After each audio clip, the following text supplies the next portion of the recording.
आप हिंदू हैं मेरे भाई? मैं एग्नोस्टिक समझ लीजिए आप। हिंदू था लेकिन अब नहीं हूँ। एग्नोस्टिक हूँ मैं। ठीक है, चले अभी चूंकि आप हिंदू थे इसलिए उस पर बात कर लेते हैं कि आपने कहा कि भाई 57 मुल्क हैं, उसमें 7-8 ही सही हैं, बाकी सब फटे पुराने हैं। हम्म, अब आप देखिए कि एक ही मुल्क है जिसको लोग कहना चाहते हैं कि भाई ये हिंदू राष्ट्र है, अभी तक बना नहीं है। तो फटन तो कुछ कम वहां भी नहीं है। तो अगर ये फटन मेयार है तो फिर हिंदुइज्म तो गया। अच्छा, दूसरी बात। रिलीजियस रिलीजियस देखो वो मैं भी अब वही बात सुनेंगे कर आप रहा भाई। हूँ। वो अब भी आप सुन लीजिए, है, सुनेंगे वो भी भाई। वो भी हाँ हम आपकी बात हिंदुस्तान में मैंने रहने वाली है वो नहीं, मैं सुन लीजिए, आपकी मैंने बात बिल्कुल सब्र से सुनी है, बगैर इंटरप्शन के। आप मेरी बात सुनिएगा। अच्छा, 800 साल भारत के ऊपर मुसलमान की हुकूमत रही है, तो इसका मतलब यह हुआ कि 800 साल तक हिंदुइज्म जो है वो एक गलत कल्चर, गलत तहजीब, चूंकि उसके ऊपर कोई दूसरी तहजीब मुसल्लत हो गई थी। तो अगर आपके नजदीक ये मेयार है तो फिर हिंदुइज्म तो गया, क्योंकि 800 साल तक के उसका कोई पूछने वाला दुनिया में था नहीं।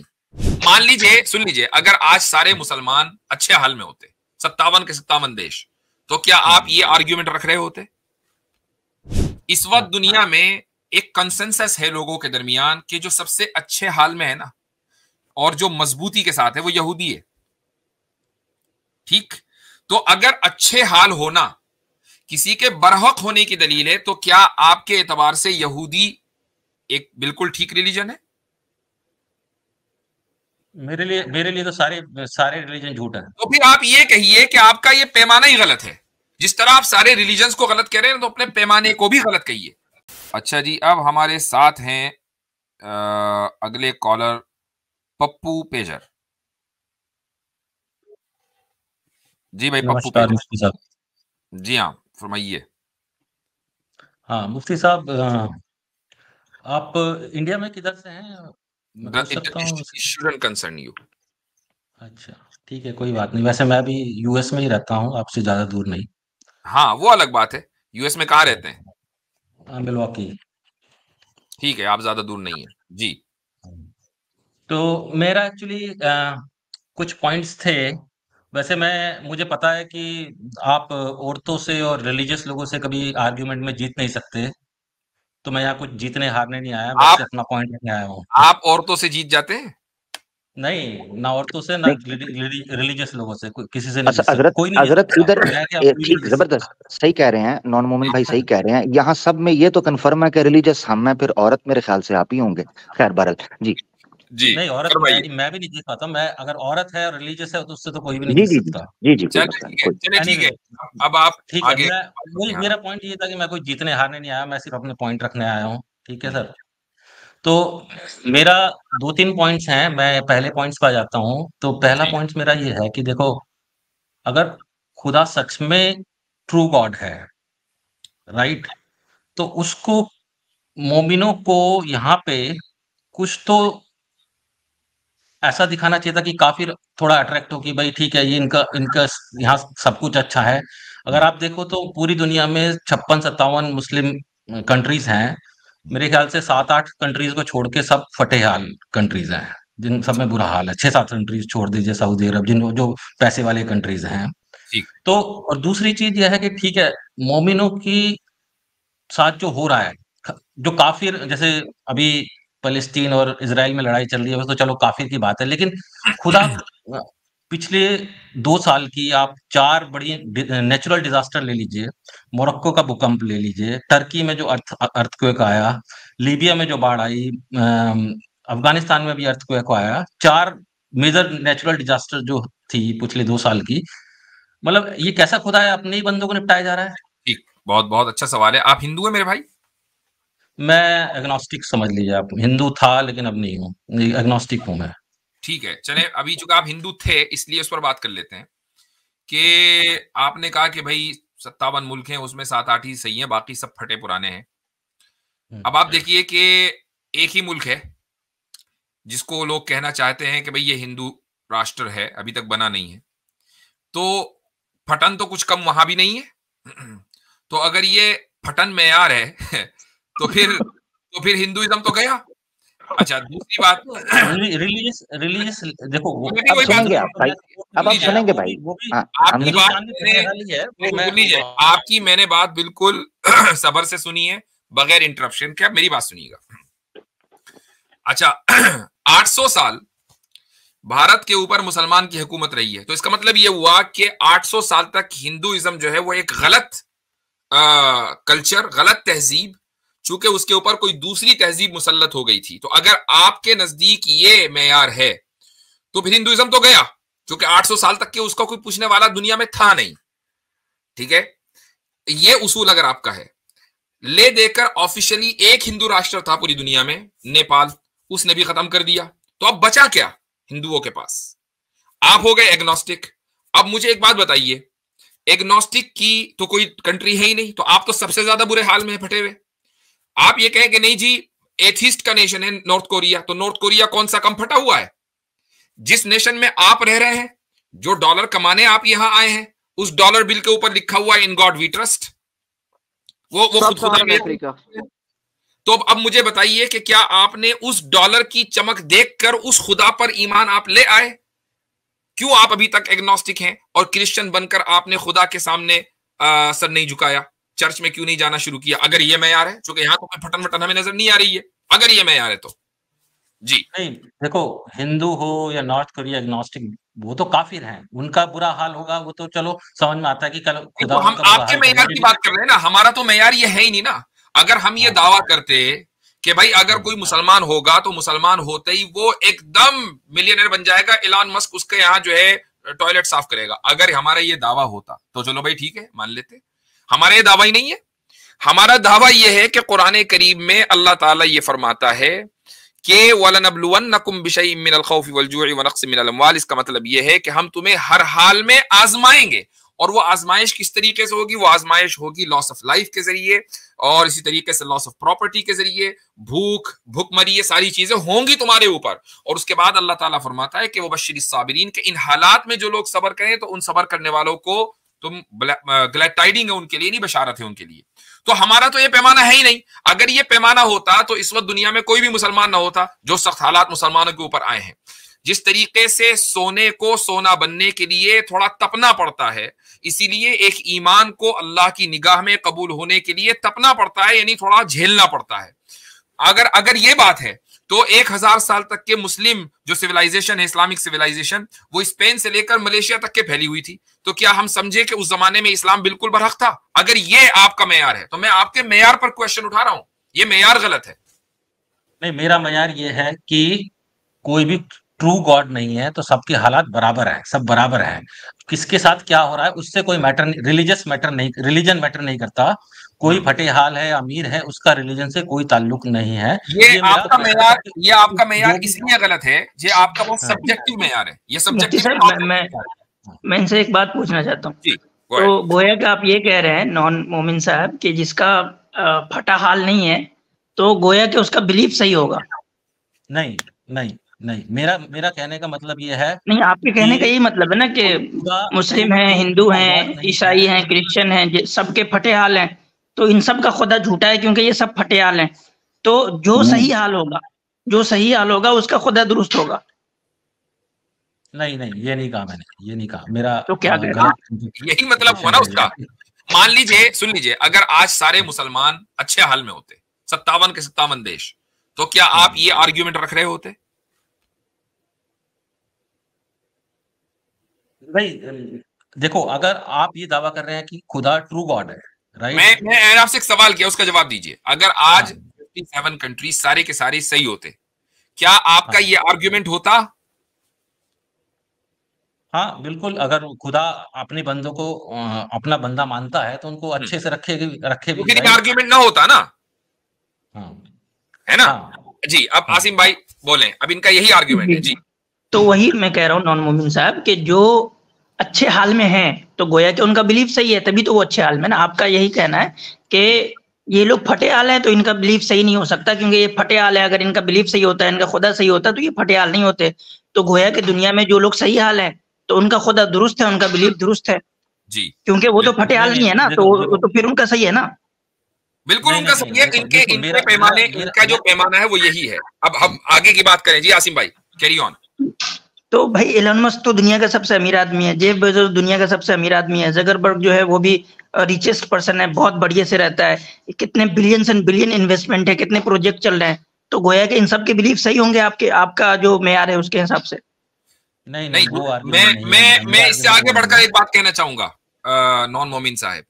इस वक्त हाँ दुनिया में एक कंसेंसस है लोगों के दरमियान कि जो सबसे अच्छे हाल में है ना और जो मजबूती के साथ है वो यहूदी है। ठीक, तो अगर अच्छे हाल होना किसी के बरहक होने की दलील है, तो क्या आपके एतबार से यहूदी एक बिल्कुल ठीक रिलीजन है? मेरे लिए तो सारे सारे रिलीजन झूठ है। तो फिर आप ये कहिए कि आपका ये पैमाना ही गलत है। जिस तरह आप सारे रिलीजन्स को गलत कह रहे हैं, तो अपने पैमाने को भी गलत कहिए। नहीं वो पैसे से नहीं तोल रहा हूँ उनको, ये नहीं कह रहा हूँ कि जो ये ज्यादा अमीर होगा हजरत वो उसका रिलीजन सच्चा होगा। मैं कह रहा हूँ कैसे कि ये जो इन्होंने खुश अजीब कहा होगा, है। खुशी मैं हैप्पीनेस इज मैं बड़ी सेपरेट खामोशी थिंग से बात, एंड मनी भाई इज एक मिनट सेपरेट सुनिएगा, थिंग। भाई एक मिनट हाँ, मनी सुनिएगा। कैन नॉट बाय मैं हैप्पीनेस। बड़ी हाँ खामोशी से बात सुन रहा था। ये जो आपने अभी जुमला बोला, ये तो आपने अपनी पिछली पूरी गुफ्तगू के ऊपर पानी फेर दिया भाई। जी, आप बोल रहे हैं मैं तो सब रिलीजन को गलत कहता हूँ, तो मेयार किस बुनियाद पर आपने बनाया भाई मेरे? वो जो जितने भी मालदार हैं वो भी गलत मैं नहीं होंगे आपके देखिए नजदीक? तो ये ये क्या बात है? यही अगर चीज अगर मैं आप क्रिश्चियंस को बोलूंगा, जी, यही चीज मैं हिंदुओं को भी बोलूंगा, यही चीज मैं बुद्धिस्ट सबको बोलूंगा ओ भाई कि अगर आपका मेयार तुम्हारा गलत है, गॉड आप ट्रू सबको है बोलो। तो आपके तुम्हारे सबके हाल बोलने से नहीं फीके बात होने हो रही। चाहिए, फर्क समझें, ना कि फटे हाल। फर्क समझें भाई, फर्क हाँ समझें, फर्क समझें। आपके एक पागल, मैं आपको नहीं बोल रहा, ठीक है, चले कोई अच्छी मिसाल ताकि आपको बुरा ना लगे। एक बंदा जो गलत बात कर रहा है, वो चाहे सबके साथ गलत बात करे, बात तो गलत गलत रहेगी। आपका ये कहना कि मैं हिंदुओं को भी बोल दूंगा ये बात, ईसाइयों को भी बोलूंगा, भाई आपका असूल गलत है। आपने जो भी बात की है, आप तो सबको जब गलत मान चुके हैं, तो कोई कितना ही पैसे वाला क्यों ना हो, आपका म्यार तो आप रिजेक्ट कर चुके हैं। मैं तो हैरान हूं इस चीज पर। आप वाकई सिंसियर हैं तो आप खुद सोचें आपने असूल क्या बनाया है। तो ये बताइए फिर ये नेचुरल डिजास्टर में मोमिनों को ही क्यों निपटाया जा रहा है खुदा? Very good. आपने उसका जवाब नेचुरल, दे दिया। हजरत वो बयान कर चुके हैं हमारे नजदीक। आसिम भाई कुछ बोले लगे थे, आसिम भाई आप बोल रहे लेकिन हैं। यस, मुफ्ती साहब ने बोला कि आजमाइश करेंगे। जो आदमी मर गया उसकी आजमाइश कैसे हो पाएगी? अब वो तो मर ही गया बेचारा, बच्चे छोटे छोटे चलिए बच्चे मर गए। सुन ले आसिम भाई कुछ जी बोलने आसिम लगे, भाई, उनकी सुन ले। जी एक तो ये फैक्चुअली रॉन्ग है कि कह रहे हैं कि सिर्फ मोमिनों को निपटाया जा रहा है। भाई दुनिया में हर जगह जलजले आ रहे हैं, सिर्फ तुर्की और अफगानिस्तान में जलजले नहीं आ रहे, इराक में जलजले नहीं आ रहे, अभी ऑस्ट्रेलिया में भी जलजले आ रहे हैं। नहीं अभी एक मिनट, कनाडा में जो आग लगी थी मुफ्ती साहब, हाँ, कितनी और बड़ी थी वो। उस आग का असर मेरे भाई नॉन मोमिन साहब, उस आग का असर जो है वो आपके घर तक था, मिलवॉकी तक हजरत था। हाँ, हजरत ये अच्छा, कैसा निपटाया, कैसा निपटाया जा रहा है कि फास्टेस्ट ग्रोइंग रिलीजन स्टैट्स, तो रिसर्च सर्वे ये बता रहे हैं बड़ा जबरदस्त निपटाना है जी। अच्छा नहीं एक मिनट, आपको मुझे नेचुरल डिजास्टर की कैटरीना याद है? हाँ कैटरीना याद है। अफगानिस्तान में तो नहीं आया था, या पाकिस्तान में आ गया था? देखो वो तो काफिर मुल्क में आया था, काफिरों को मरना तो समझ में आता है कि चलो ठीक है। इसका मतलब क्या हुआ? इसका मतलब ये हुआ कि जो नेचर है ना, इसका मतलब ये हुआ कि जो नेचर है, मैं अब आपका फार्मूला ठीक कर रहा हूं बकौल आमिर भाई के, जो नेचर है वो अपना काम करेगा। उसको जहां भी अब टेक्टोनिक प्लेट्स हैं, वो जहां पर भी उनमें इंटरप्शन होना है वो होगा। इट डजंट मैटर कि ऊपर कौन रह रहा है, मुसलमान रह रहा है कि काफिर रह रहा है, जो नेचर है वो अपना काम करेगा, खुदा के हुक्म से काम करेगा। जो आप पैमाना है ना, वो पैमाना ये नहीं है कि कौन परेशानी में है और कौन परेशानी में नहीं है, क्योंकि जिन लोगों को आप आज परेशानी में देख रहे हैं, कल वो परेशानी में नहीं थे। जिन लोगों को आप अच्छाई में देख रहे हैं, आप बहुत अच्छा देख रहे हैं, वो कल परेशानी में थे। ठीक है, तो ये पैमाना नहीं है, चीजें बदलती रहती हैं। पैमाना ये है कि जो आपको मजहब पैगाम दे रहा है वो क्या दे रहा है, अच्छाई का दे रहा है, अच्छाई का नहीं दे रहा है, ये पैमाना होना चाहिए। आप उसके ऊपर क्वेश्चन उठा सकते हैं कि भाई मुफ्ती साहब आपके इनमें फला जो हुक्म है वो अच्छा नहीं है, हम उससे बेहतर हमारे पास है। हाँ, इस पर बात करें तो समझ में आती है। ये पैमाना आप पता नहीं कहां से ढूंढ कर लेकर आए हैं। मुफ्ती साहब अब मैं इनसे थोड़ा सा इनके इसको रिवायर करना चाहूंगा कि आपने बोला कि भाई अच्छे हालत और फटे हालत को आपने मेयार बनाया, तो क्या आप अच्छे हालत में जाने के लिए किसी इंसान को इमोरलिटी की तरफ जाना दुरुस्त करार देंगे? मिसाल के तौर पे समझेंगे कोई इंसान जो है वो 1 बिलियन की डकैती करके बहुत अच्छे हाल में जा सकता है, तो उसके इस अच्छे हाल में जाने की वजह से उसको बोलेंगे कि वो डकैती करे और अच्छे हाल में चला जाए? वो बुरे हाल में भी जा सकता है, वो जेल भी जा सकता है, बुरे हाल में तो रिस्क है ना उसमें तो। नहीं, अगर चला गया कंफर्म 100% तो जाए, लेकिन इसमें तो रिस्क है। अच्छा, तो मतलब अगर 100% चांस है कि आप इमोरल काम करके एक लग्जरियस लाइफ में जा सकते हैं, तो उसको जाना चाहिए आपके नजदीक। आज के टाइम में 100% तो कोई कंफर्मिटी नहीं है ना इमोरल काम में। इमोरल में तो सजा हो सकती है ना, पकड़ा जा सकता है, मारा जा सकता है, प्रिजन में नहीं जा नहीं, सकता है, तो बहुत उसमें तो सारे रिस्क है ना। बहुत सारे क्रिमिनल्स होते हैं जो बहुत कैलकुलेटेड क्राइम करते हैं, कि उनमें 0% रिस्क होता है उनके पकड़े जाने का। किसी में भी ठीक है, आप कोई जीरो रिस्क वाला बता दो, वो ठीक है। जीरो नहीं जिसमें वो जीरो उनके रिस्क है, कैलकुलेटेड से होता है, नहीं है तो किसी में भी। अरे मान लेना 99% है, ठीक है, तो वो तो अच्छे भाई, काम में भी है ना रिस्क। जीरो रिस्क वाला तो कोई बिजनेस भी नहीं होता, हर बिजनेस में रिस्क है। अरे रिस्क तो में पैसा लूज करना वो नहीं रिस्क नहीं, अलग नॉन है, मुस्लिम प्रिजन में जाना नॉन अलग मोमिन चीज है। साहब, आपसे सवाल यह है कि कोई इंसान जो है कि उसको पूरा जन्ने गालिब हो, मतलब कि एकदम ये हो कि बहुत कम रिस्क है, मैं ये काम बहुत टाइम करूंगा और मैं एकदम आराम से जो है लग्जरियस लाइफ जी सकता हूँ, तो क्या उसको अपनाना चाहिए ये वे ऑफ लाइफ? भाई वो तो उसकी मर्जी है, अब उसमें मैं क्या बोलूं, वो नहीं नहीं, उसकी आप इच्छा क्या है कि कहेंगे? जाना आपका चाहे ना जाना आपका चाहे। इस पे क्या सोचना है कि इंसान को चोरी डकैती करके, और लोगों, मान लीजिए कि गांव में हमारे यहाँ इंडिया में ना बहुत सारे होते हैं बड़े लोग इस तरह से जो दबा देते हैं छोटों को, कमजोर लोगों को। अब जाए मुखिया लोग कितना चीटिंग कर रहे हैं, सरपंच लोग कितना चीटिंग कर रहे हैं, बड़े बड़े स्कूल्स में कुछ नहीं हो रहा है, क्या आप इसको कहते हैं कि वो अपनी लग्जरियस लाइफ के लिए ठीक है, जो प्रधानमंत्री आवास योजना है वो हड़प कर जाओ भाई, और जो है तुम करोड़पति बन जाओ, कोई दिक्कत नहीं है? विल यू नहीं, वो सपोर्ट तो दैट गलत काइंड है, ऑफ वो थिंकिंग? गलत है। मैं कहाँ सब नहीं, मैंने क्यों कब क्यों? कहा वो तो कि भाई लग्जरियस लाइफ की तरफ जा रहा है ना, तो आप उसको कैसे गलत कह रहे हैं? आपके नजदीक तो मेयार यही है कि इंसान वो अच्छा है जो लग्जरियस लाइफ में है। नहीं, मैंने ये नहीं कहा अच्छा है। मैं मेरा पॉइंट ये है कि खुदा को अपने मोमिनों को अच्छे से तो रखना चाहिए, बस ये पॉइंट है। जो अच्छे से जी रहा है ये वो आपने वो अच्छा सही उसे है। अपने कहाँ लिए से ठीक निकाला? है। यही तो सवाल है हमारा। क्या खुदा ने ऐसा कहा? नहीं कहा। खुदा तो कह रहा है कि मैं इम्तिहान लूंगा तुम्हारा। अगर खुदा कहता तब भी बात थी। ये इम्तिहान उसूल जिंदा कहां से रहेगा तो निकाला होगा आपने? ना, जिसको रिप्लाई दिया तो उसका इम्तिहान। ये उसूल आपने कहां से निकाला? देखें, अगर ऐसा होता ना कि मुसलमान हमेशा से सुपीरियर रहते, क्यों भाई? वो तो मुसलमान है, और जो भी काफिर है वो इस्लाम कबूल करते ही एकदम सुपीरियर बन जाता, हर एतबार से लग्जरी बन जाता। मुझे बताइए कि क्या आप आज एग्नोस्टिक रहते? आप भी इधर ही आ चुके होते भाई। हाँ, क्योंकि वही अगर आप डॉलर के चक्कर में इंडिया छोड़कर मिल्वॉकी बैठे हैं, अपने रिश्तेदारों को छोड़कर, अपना मुल्क छोड़कर, जिसको आप क्या कहना चाहिए, अपनी माता मानते हैं, उस सरजमीन को छोड़कर आप यहां बैठे हैं अमेरिका में। क्यों? पैसे की वजह से। क्यों? लग्जरी लाइफ की वजह से, लाइफ स्टाइल की वजह से। तो अगर ऑब्जेक्टिवली तमाम मुसलमानों का, इसलिए कि वो मुसलमान हैं, लाइफ स्टाइल बेस्ट होता, बेस्ट ऑफ द बेस्ट होता पूरी दुनिया में, तो आज आप भी मुसलमान होते। लिहाजा कोई भी दुनिया के अंदर काफिर ना होता, सारी दुनिया के अंदर सारे मुसलमान होते, और इसी को कहा जाता है यूटोपिया, और यूटोपिया पॉसिबल नहीं है जी। अच्छा ठीक है, चलो मेरे दूसरे पॉइंट्स पे चल लेते हैं। इस पर हो गया तसल्ली? एक मिनट मुफ्ती साहब, हाँ। मैं एक कमेंट करना चाहूंगा अपने ऑडियंस के लिए कि जी। ये वो सोच है जो मादी सोच है, जो मेटेरियलिस्टिक सोच है, that is the problem for the human kind. ये पूरी इंसानियत के लिए मेटेरियलिस्टिक, ये आपके लिए भी नॉन मोमिन भाई, ये वो सोच है जो इंसान को गलत और सही के बीच की हर दीवार को खत्म कर देता है, और फिर इंसान लग्जरियस लाइफ जीने के लिए कुछ से कुछ करता है। कोई नीरव मोदी बन जाता है तो कोई कुछ बन जाता है। ठीक है नॉन मोमिन साहब, तो अपने सक्सेस के डिफिनेशन को बदलिए। Luxurious life is not a success life. Moral life is a success life. And morality mean Islam only. नहीं, ठीक है, मॉरलिटी में भी आप देखिए ना, जैसे आप बोलते हो कि चलें अब आप चाहे आप कुछ दूसरे भी सवाल की करिए। तरफ आ जाएंगे। ये मेरा जो कमेंट था वो हाँ, मेरे ऑडियंस के लिए।